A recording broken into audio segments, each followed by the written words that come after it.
Dear student, আশা করি তোমরা সবাই ভালো আছো। অন্বেষা একাডেমি ইউটিউব চ্যানেল থেকে সবাইকে আন্তরিকভাবে শুভেচ্ছা অভিনন্দন জানিয়ে শুরু করছি আমাদের আজকের ক্লাস। আমাদের আজকের ক্লাস ষষ্ঠ শ্রেণীর গণিত অধ্যায় 7-এর 14 নম্বর প্রশ্ন। আর আমাদের টাইটেলটা হবে ক্লাস 6 ম্যাথ চ্যাপ্টার 7 পার্ট 12। তাহলে এখন দেখো এখানে প্রশ্নটা কি আছে। 8 সেন্টিমিটার দৈর্ঘ্যের রেখাংশের মধ্যবিন্দুতে রুলার কম্পাসের সাহায্যে একটি নির্দিষ্ট লম্ব আঁকতে হবে।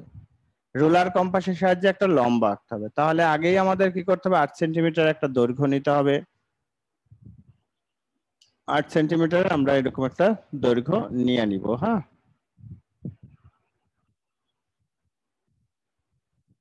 এটা ধরো 8 সেন্টিমিটার, নাম দিলাম এবি। ওকে, 8 সেন্টিমিটার।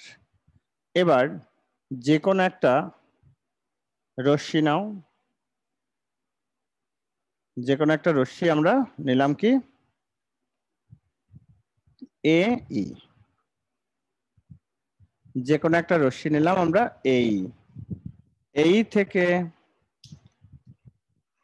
কম্পাসের সাহায্যে আমরা এবি এর সমান করে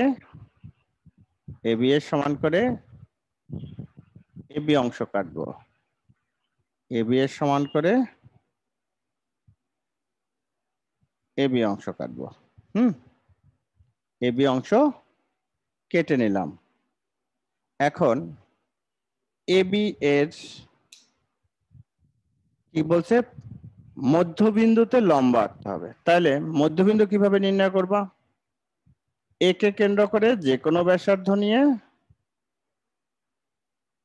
এ কে কেন্দ্র করে যে কোনো ব্যাসার্ধ নিয়ে এর দুই দিকে দুটি বৃত্তচাপ এভাবে আঁকবা। এরপর বি কে কেন্দ্র করে ওই একই ব্যাসার্ধ নিয়ে আরো দুটি বৃত্তচাপ আঁকি।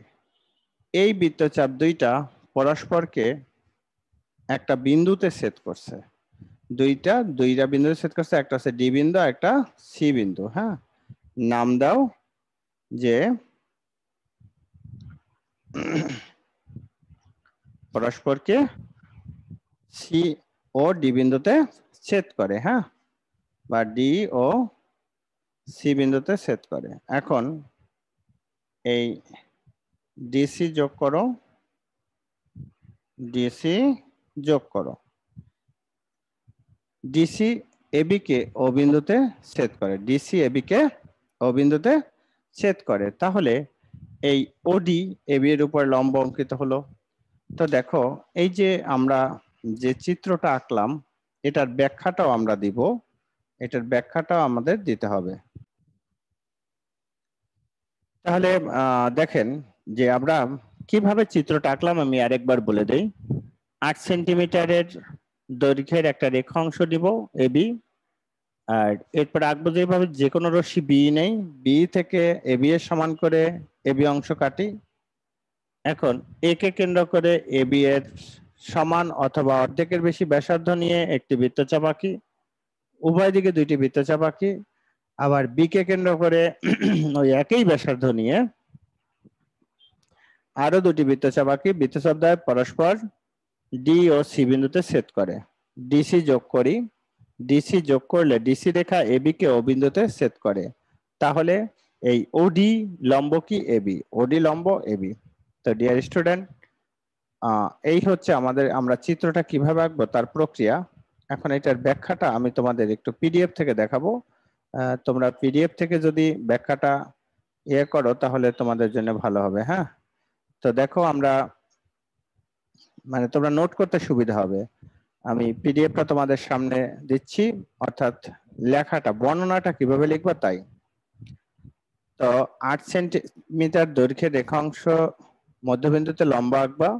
যে কোনো রশ্মি এবি সমান 8 সেন্টিমিটার দৈর্ঘ্য নিবা। অঙ্কনের বর্ণনা, যে কোনো একটি রেখাংশ এই নেই, এই হতে 8 সেন্টিমিটার সমান করে এবি অংশ কেটে নেই। তারপরে এ বিন্দুতে বা এ কে কেন্দ্র করে এবি এর অর্ধেকের বেশি ব্যাসার্ধ নিয়ে একটি বৃত্তচাপ আঁকবো।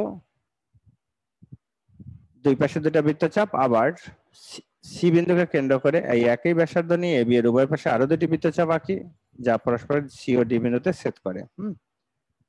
তো সিওডি, সিডি রেখা এবি কে ও বিন্দুতে ছেদ করবে, তাহলে ওডি রেখাংশ এবি রেখাংশের মধ্যবিন্দু লম্ব অঙ্কিত হলো, অর্থাৎ ওডি লম্ব এবি। তা আশা করি তোমরা বুঝতে পেরেছো কিভাবে অঙ্কনের বর্ণনাটা দিবা। তো ডিয়ার স্টুডেন্ট, যদি আমাদের এই ক্লাসগুলো ভালো লাগে তাহলে অবশ্যই আমাদের চ্যানেলটি সাবস্ক্রাইব করে সাথে থাকবা। অন্বেষা একাডেমি ইউটিউব চ্যানেল থেকে আমি আশিস স্যার আজকে বিদায় নিচ্ছি। দেখা হবে পরবর্তী কোনো একটা ক্লাসে।